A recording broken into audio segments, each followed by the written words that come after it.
How would you describe the collaboration process between you and Abel in order to get this film off the ground?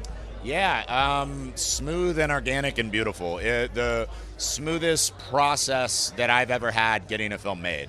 Like, basically, we didn't know each other. We met in October. He had an idea for a movie. I dug the idea. I got really like the most inspired I had been since writing my movie prior. There was like several years prior to that. So October, November we have an outline, December we have a script, February we're shooting a movie. Like, that never happens. And this is coming after like 2 years of like trying to develop stuff and just not getting a green light. So for me, the whole thing felt, I'm like an energy guy. Like, I believe in kismet and being connected to someone, and so it just felt organic and kismet and connected and really smooth and beautiful. One of the best collaborations of my life. For sure, and of course he's this, big persona. He's so creative. But what's something new that you learned about him that you didn't know before by working with him so closely?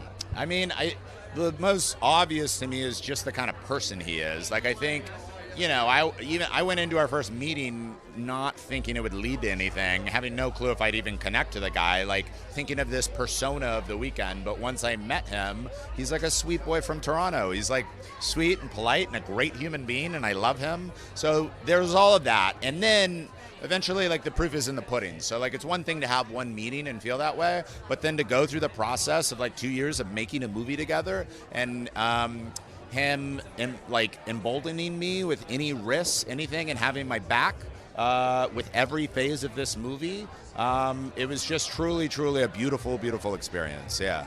And I know Jenna also said this is unlike anything that she had ever tackled before. Yeah. So what were those, and if there were any film influences that you turned to in order to bring this to life? Yeah, so at the beginning it was just an idea. And we were both inspired and bouncing back and forth, and then an outline formed, and then we started kicking around like, oh, it's a little bit of Persona, it's a little bit of Raging Bull, I see a little bit of Purple Rain in the Wall, I see a little bit of Jacob's Ladder, I see a little bit of Perfect Blue. The list goes on and on, a little bit of addition, but it was kind of all of those movies, but no one certain dominant thing. What was exciting to us is that it felt like we were doing something different and new, that to grasp, to like say what it is, you'd have to like pull on all these different influences and be like, it's kind of like a combination of these different things. Then that was really exciting to me, because my favorite kind of movies are movies I watch them and I'm like, whoa, I haven't quite seen anything like that before, Yeah. And what would you say is your favorite Weeknd song off this album? Off this album? I love the album. I love so many. I'd probably still go Without a Warning, because I think it's a phenomenal song, and I have a personal attachment to it, and I got to hear its first iteration with no lyrics, no Abel singing, just a beat that his cousin made, and I love that song.